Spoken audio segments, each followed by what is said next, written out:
Baik, Om Swastiastu. Assalamualaikum warahmatullahi wabarakatuh. Shalom, nama budaya, salam kebajikan untuk kita semua. Di sini kami dari kelompok 7 akan mempresentasikan tugas perubahan iklim mengenai analisis curah hujan di Bali. Next.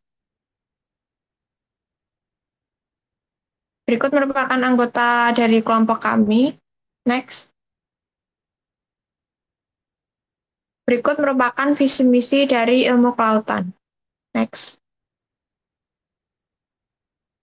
Selanjutnya akan dijelaskan oleh teman saya.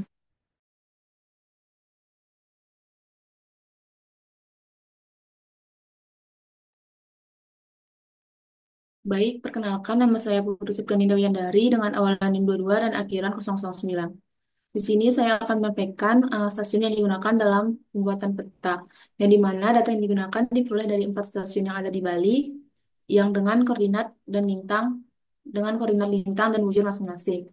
Yang pertama, stasiun klimatologi Bali yang berada pada lintang -8,341 dengan bujur 114,6176. Yang kedua, pos penguatan Kahang-Kahang di lintang -8,365 dan bujur 115,61083. Yang ketiga, stasiun meteorologi I Gusti Ngurah Rai yang berada di lintang -8,75 dan bujur 115,17. Yang keempat, stasiun geofisika Denpasar masing-masing berada di lintang -8,679 dengan bujur 115,21. Selanjutnya akan dilanjutkan oleh teman saya.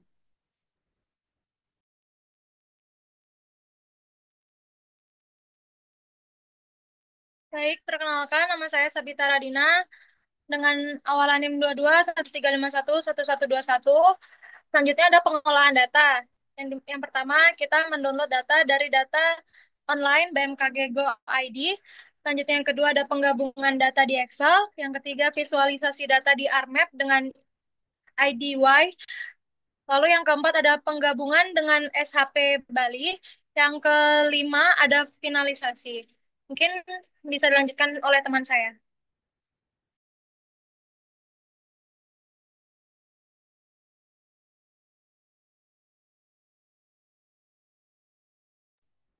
Perkenalkan, nama saya Gusta Ayu Paramitanusari dengan NIM 22135111029. Di sini saya akan mempresentasikan hasil dari pengolahan data curah hujan Pulau Bali pada Mei 2011, menghasilkan peta curah hujan Pulau Bali yang mencakup informasi tentang total curah hujan dari 4 stasiun di Bali. Stasiun klimatologi Bali yang mencatat total curah hujan tertinggi sebesar 190,9 mm. Setelah itu, pos pengamatan Kahang-Kahang mencatat curah hujan terendah yaitu 117 mm. Stasiun Meteorologi I Gusti Ngurah Rai dan Stasiun Geofisika Denpasar mencatat total curah hujan sebesar 119,6 mm dan 141,1 mm. Data ini menggambarkan variasi curah hujan yang cukup signifikan di berbagai lokasi di Bali. Peta ini menunjukkan bahwa mayoritas curah hujan di Bali pada Mei 2011 adalah curah hujan menengah, kemudian diikuti dengan curah hujan tinggi. Next.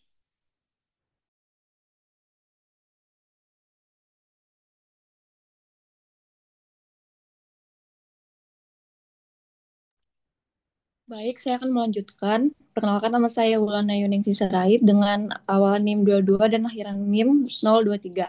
Di sini saya akan menjelaskan alasan kami memakai ataupun menggunakan data dari bulan Mei 2011 karena data yang tersedia dari tahun 2011 hingga 2024 tidak lengkap untuk semua stasiun. Dengan demikian, kami memilih data dari bulan Mei pada tahun 2011 yang menjadi referensi yang lebih konsisten dan dapat andalkan untuk analisis kami pada penelitian ini. Selanjutnya akan dilanjutkan oleh teman saya.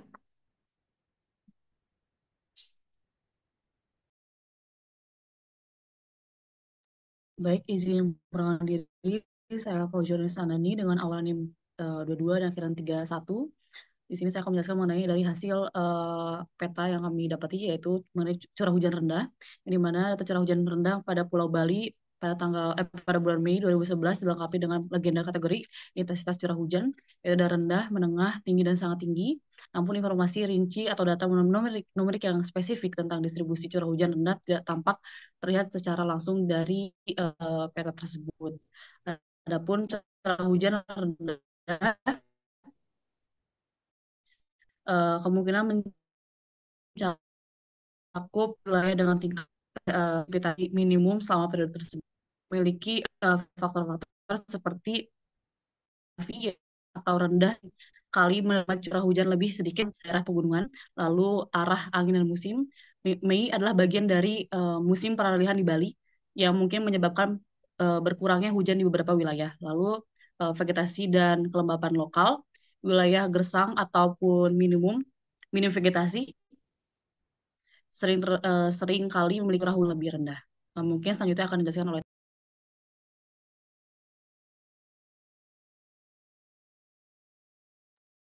Baik, perkenalkan nama saya Shalom Fidela dengan NIM 221351144. Berikutnya untuk data curah hujan menengah, di mana pada peta wilayah dengan curah hujan menengah menunjukkan distribusi yang relatif luas, termasuk wilayah dataran rendah dan kaki bukit seperti area timur dan selatan Bali. Area pesisir dengan akses langsung ke aliran sungai di mana proses penguapan dan hujan lokal cukup aktif, sehingga distribusi ini menunjukkan bahwa wilayah curah hujan menengah terletak di antara daerah dengan curah hujan rendah di pantai dan curah hujan tinggi di pegunungan. Next.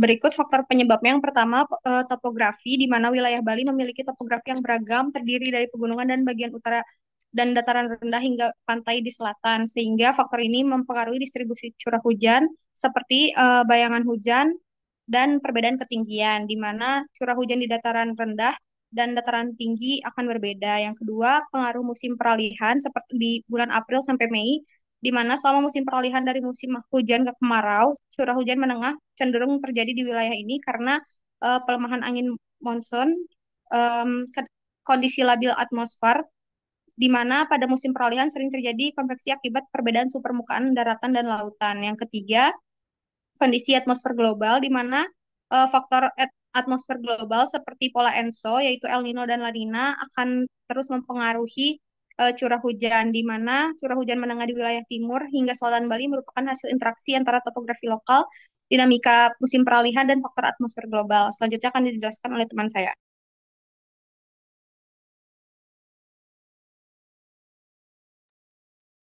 Baik, perkenalkan saya Dona Sonaviana dengan NIM awalan 22 dan akhiran 005. Jadi di sini saya akan menjelaskan mengenai curah hujan tinggi yang terjadi pada Mei 2011. Di sini bisa dilihat pada peta yang berwarna hijau, yaitu pada bagian stasiun klimatologi Bali yang berada di Jembrana, yang terletak pada lintang -8,341 dan bujur 114,6176, mencatat total hujan tertinggi sebesar 190,9 mm, mencakup daerah Kabupaten Jembrana. Hal ini terjadi meliputi beberapa faktor seperti yang dijelaskan oleh teman saya. Yang pertama yaitu mengenai transisi musim atau pancaroba. Sama masa pancaroba terjadi peningkatan aktivitas atmosfer seperti awan konvektif yang sering memicu hujan lebat. Yang selanjutnya yaitu akibat dari pengaruh monsun Asia. Pergeseran ini sering membawa udara lembab dari Samudra Hindia yang dapat meningkatkan potensi hujan tinggi. Lalu faktor yang lainnya yaitu fenomena cuaca global atau ENSO.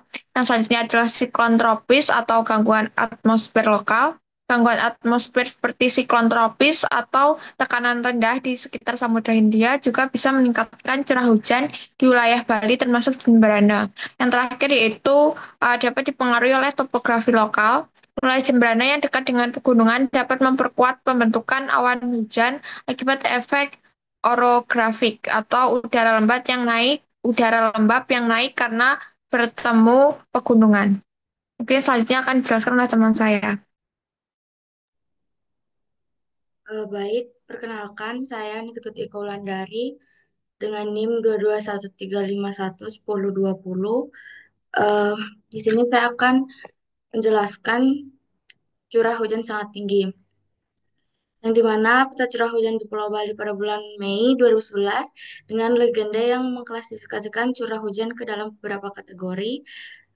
Curah hujan sangat tinggi mengacu pada daerah-daerah yang menerima volume hujan dalam jumlah besar selama periode tertentu seperti yang ditandai pada peta dengan warna tertentu sebagai legenda. Namun informasi rinci atau data spesifik tentang distribusi curah hujan sangat tinggi tidak tampak terlihat secara langsung dari cuplikan ini.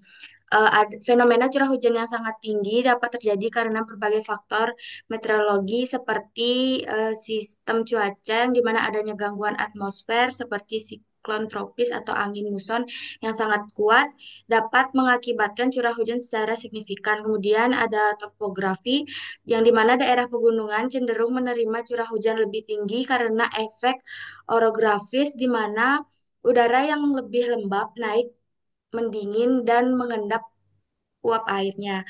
Kemudian ada faktor kondisi laut di mana suhu permukaan laut yang hangat di sekitar Bali dapat meningkatkan penguapan dan menyediakan lebih banyak uap air untuk hujan. Kemudian ada faktor musim, di mana bulan Mei berada di peralihan dari musim hujan ke musim kemarau di Indonesia, namun dalam beberapa tahun kondisi atmosfer dapat memperpanjang musim hujan. Mungkin selanjutnya akan dilanjutkan oleh teman saya.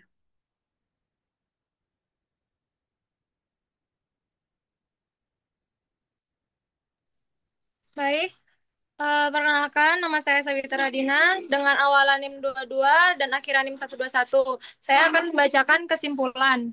Jadi kesimpulan pada penelitian ini yaitu curah hujan di Bali memiliki variasi yang signifikan dengan stasiun klimatologi Bali mencatat curah hujan tertinggi sebesar 190,9 mm.